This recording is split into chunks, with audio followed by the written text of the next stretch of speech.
Mini கோவான்னு சொல்லப்படுற வர்கலாவுக்கு tour போக plan பண்றீங்க அப்படின்னா இந்த வீடியோ உங்களுக்காக தான். கேரளாவில் திருவனந்தபுரம் பக்கத்துல அரபிக்கடலோட அரவணைப்புல இருக்கக்கூடிய ஒரு சூப்பரான சுற்றுலா தலம் தான் வர்கலா.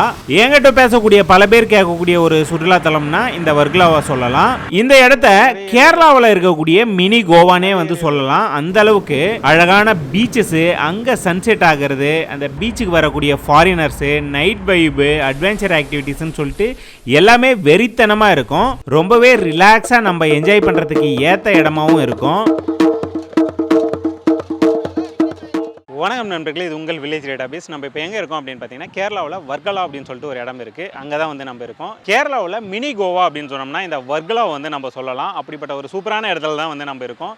இந்த இடத்துக்கு நம்ம எப்படி வரலாம், எங்கே தங்கலாம், இங்கே நம்ம சுற்றி பார்க்குறதுக்கு என்ன மாதிரியான இடங்கள் இருக்குது, இதை பற்றின A to Z டீட்டெயில் எல்லாமே வந்து பார்த்திங்கன்னா இந்த வீடியோவில் நம்ம தொடர்ந்து பார்க்க போகிறோம். ஸோ வாங்க அப்படியே வீடியோக்குள்ளே போயிடலாம். ஓகே, இந்த வர்கலாவுக்கு நம்ம எப்படி வரலாம் அப்படின்னு பார்த்தீங்கன்னா Chennai to Varkala direct train இருக்குது. முடிஞ்ச வரலையும் பிஃபோராக பிளான் பண்ணி புக் பண்ணிவிடுங்க.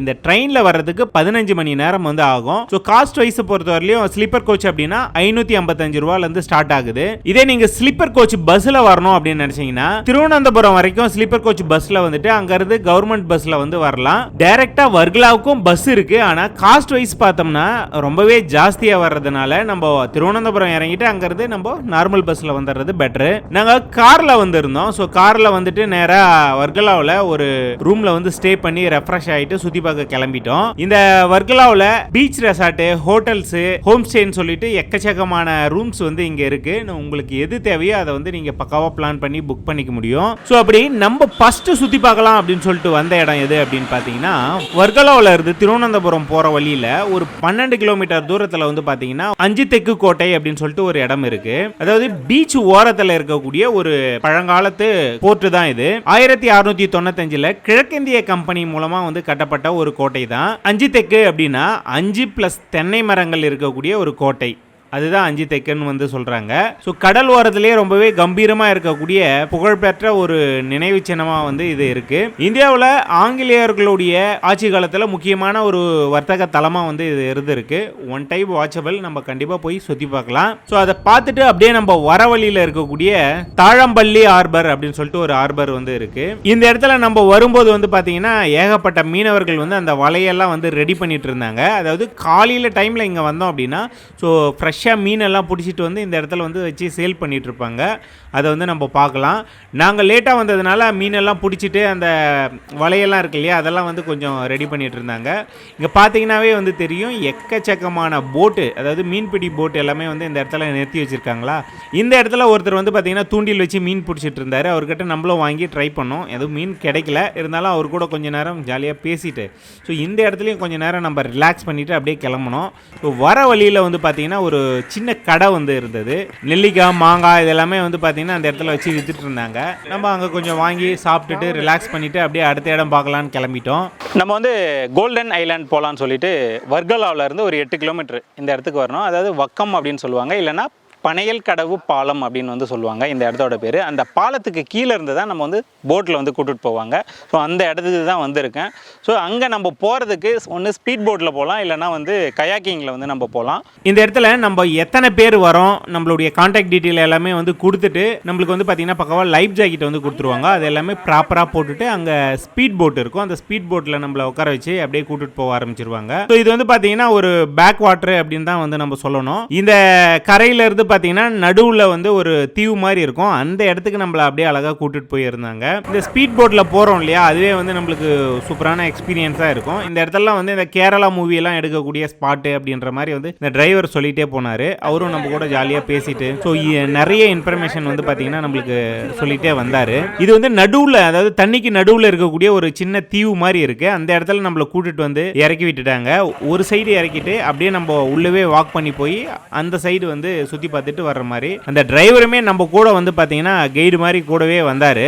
ஸோ இந்த தீவோட நடு சென்டரில் வந்தோம் அப்படின்னா ஒரு கோயில் வந்து இருக்குது. நாங்கள் போகும்போது க்ளோஸில் தான் இருந்தது.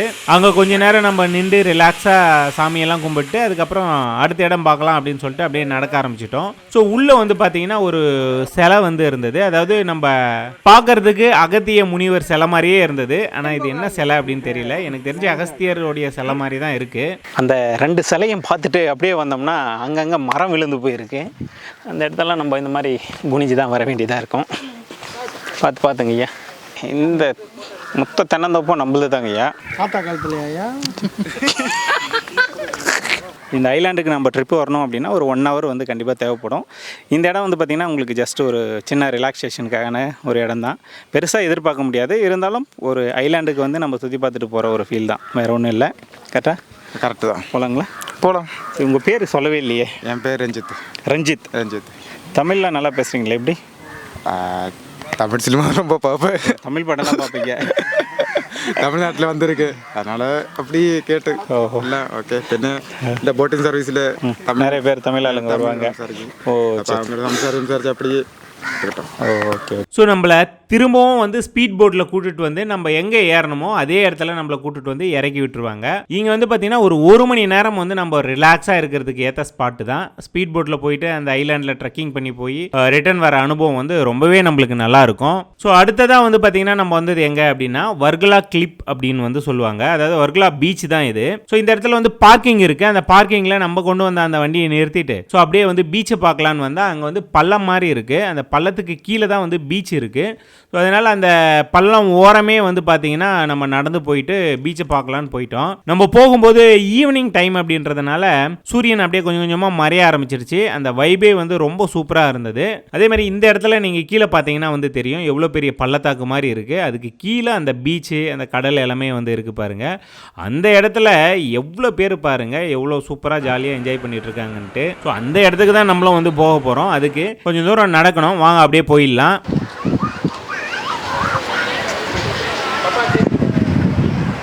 நம்ம வந்து இப்போது குதிரை சவாரி வந்து போக போகிறோம். குதிரை சவாரி போகிறதுக்கு ஒரு ரவுண்ட்ஸுக்கு வந்து பார்த்திங்கன்னா 100 ரூபா தான். வாங்க குதிரையை ஓட்டிடுவோம்.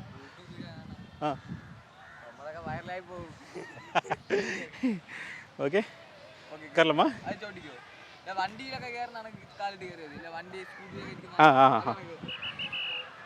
ஓகே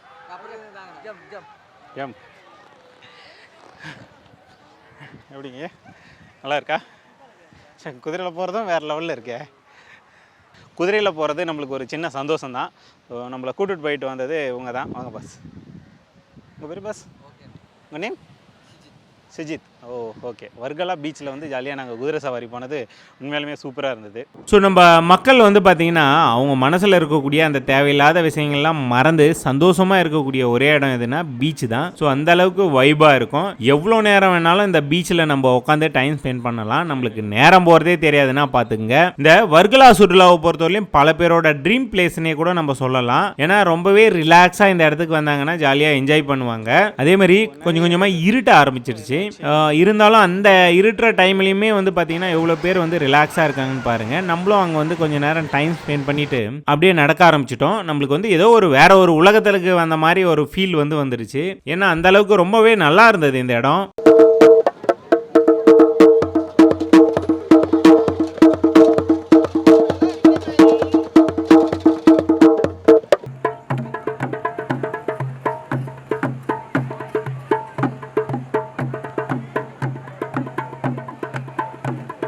மட்டும்தான்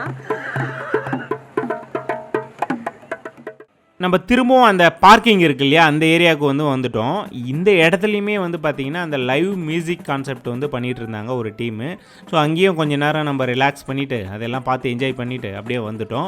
ஸோ இப்போ நம்ம பார்க்குறோம் இல்லையா, இந்த பார்க்கிங் எதிரிலே தான் இருக்குது. இந்த தெரு பேரையும் வர்கலா கிளிப்ஸ்ன்னு தான் வந்து சொல்லுவாங்க.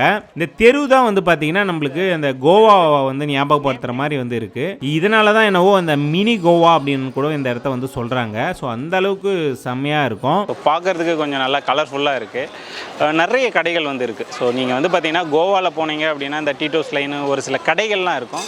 அந்த மாதிரி தான் வந்து பார்த்திங்கன்னா இந்த தெருவே இருக்குது. இது ஒரு 6-7 மணிலேருந்து நீங்கள் 9-10 மணி வரலையும் ஜாலியாக இந்த தெருவில் வந்து டைம் ஸ்பெண்ட் பண்ணலாம். அதுக்கேற்ற மாதிரி தான் வந்து இருக்குது. அந்த லாஸ்ட் எண்டு வரலையும் போயிட்டு ரிட்டர்ன் வந்து நீங்கள் வரலாம். ஸோ நம்ம அப்படியே நேராக ரூமுக்கு போயிட்டு ரிலாக்ஸாக தூங்கி எழுந்துட்டு மறுநாள் காலையில் ஷர்ஃபிங் பண்ணலாம் அப்படின்னு சொல்லிட்டு நம்மளுக்கு வந்துட்டோம். இந்த பீச்சுக்கு நம்ம மார்னிங்கே வந்துட்டோம் அப்படின்றதுனால இந்த மீன் எல்லாம் போய் பிடிச்சிட்டு வந்து சேல் பண்ணிட்டு இருந்தாங்க. அந்த போட்லேருந்து அப்படியே கொட்டி எல்லாம் மீனெல்லாம் தனித்தனியாக பிரிச்சுட்டு இருக்காங்க பாருங்கள். ஸோ இதெல்லாமே கொஞ்சம் நேரம் ரிலாக்ஸாக நம்ம பார்க்கலாம். அப்படியே போனோம்னா ஷர்ஃபிங்காக பார்த்தீங்கன்னா ஃபஸ்ட்டு ட்ரைனிங் தருவாங்க. அந்த பீச் தரையில் தான் நம்மளுக்கு ஃபஸ்ட்டு ட்ரைனிங் தருவாங்க. அதுக்கப்புறம் தான் உள்ளே போய் நம்ம ஷர்ஃபிங் பண்ண போகிறோம். ஸோ நம்மளையும் உட்கார வச்சு என்னென்ன இந்த ஷர்ஃபிங்க்கு நம்ம என்ன பண்ணணும் என்ன பண்ணக்கூடாது அப்படின்ற டீட்டெயில் எல்லாமே நம்மளுக்கு சொல்லி கொடுத்துருந்தாங்க. அதுக்கப்புறம் நம்மள தரையிலேயே பார்த்தீங்கன்னா ஷர்ஃபிங் பண்ணுறது எப்படி அப்படின்றது எல்லாமே சொல்லி கொடுத்தாங்க. ஸோ ஃபைனலாக அந்த ஷர்ஃபிங் போட்டை தூக்கிட்டு நம்ம நேராக கடலுக்குள்ளே இறங்கிட்டோம். அதுக்கப்புறம் நடக்கிற அந்த கூத்தை நீங்களே பாருங்கள் எப்படி இருக்குது அப்படின்ட்டு.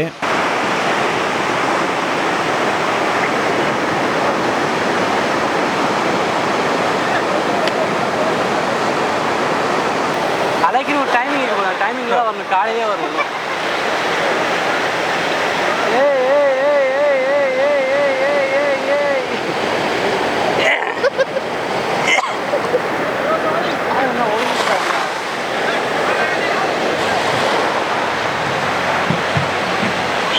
இந்த ஆக்டிவிட்டீஸ் நம்ம பண்ணுறதுக்கு காஸ்ட் பார்த்தீங்கன்னா ஒவ்வொரு இடத்துல ஒவ்வொரு மாதிரி வாங்குறாங்க. அதாவது 1000, 1500, 2000 சொல்லிட்டு நிறைய இடத்துல சார்ஜ் பண்ணுறாங்க. ஆனால் காமனாக பார்த்தீங்கன்னா 1500 ரூபா காஸ்ட் வரும். ஸோ அதை விளையாடிட்டு நம்ம அங்கேருந்து நேராக ரூமுக்கு செக் அவுட் பண்ணிவிட்டு நம்ம ஃபைனலாக வந்த இடம் எதுன்னு பார்த்தீங்கன்னா ஜடாயு எர்த் சென்டர் கிட்ட வந்துட்டோம். இது உள்ளே நம்ம போய் பார்க்கறதுக்கு காஸ்ட் ஒருத்தருக்கு 300 ரூபா வாங்குறாங்க. இதே ரோப் கார் அப் அண்ட் டவுன்னா 500 ரூபா நம்ம கிட்ட இருந்து சார்ஜ் பண்ணுறாங்க.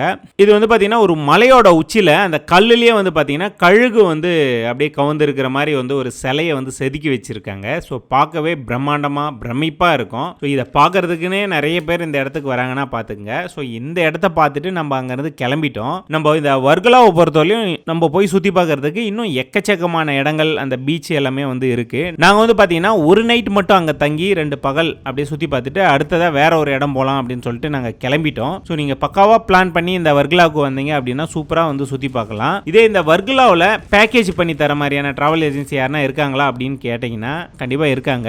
டிராவல் நீட்ஸ் அப்படிங்கிற ஒரு டிராவல் ஏஜென்சி இருக்காங்க. இவங்க பார்த்தீங்கன்னா வர்கலாவுக்கு பேக்கேஜும் பண்ணி தராங்க. இல்லை நம்மளுக்கு கார் வேணும், ரூம்ஸ் வேணும், அந்த ஷர்ஃபிங் புக் பண்ணி தரணும், இந்த மாதிரியான ஆக்டிவிட்டிஸ் எல்லாமே பண்ணணும் அப்படின்னாலும் தனித்தனியாகவும் பண்ணி தராங்க. நம்ம எத்தனை பேர் போகிறோமோ அதுக்கேற்ற மாதிரி பேக்கேஜ் ரெடி பண்ணி நம்மளுக்கு ஏற்ற மாதிரியான காஸ்ட்டில் நம்மளுக்கு கொடுத்துருவாங்க. ஸோ இந்த டிராவல் நீட்ஸ் அவங்களுடைய கான்டாக்ட் டீட்டெயில் எல்லாமே பார்த்தீங்கன்னா நான் டிஸ்கிரிப்ஷனில் கொடுத்துருக்கேன். ஸோ தேவைப்படுறவங்க யூஸ் பண்ணிங்க. இந்த வர்கலா சுற்றுலாவை பொறுத்தவரையும் கண்டிப்பாக உங்களுக்கு பிடிச்சிருக்கும், கொஞ்சம் யூஸ்ஃபுல்லாக இருந்திருக்கும் அப்படின்னு நான் நம்புகிறேன். ஸோ இந்த வீடியோ பிடிச்சிருந்தா எங்களுக்கு சப்போர்ட் பண்ணோம் அப்படின்னு நினைச்சிங்கன்னா மறக்காமல் வில்லேஜ் டேட்டாபேஸ் அப்படிங்கிற யூடியூப் சேனல் சப்ஸ்கிரைப் பண்ணிங்க. கூடவே அந்த பெல் பட்டனே ப்ரெஸ் பண்ணிங்க. இந்த வீடியோவை நீங்கள் ஃபேஸ்புக் பேஜில் பார்க்குறீங்க அப்படின்னா ஃபேஸ்புக் பேஜும் இருக்குது, இன்ஸ்டாகிராம் பேஜும் இருக்குது. அதையும் ஃபாலோ பண்ணிங்க. நன்றி, வணக்கம்.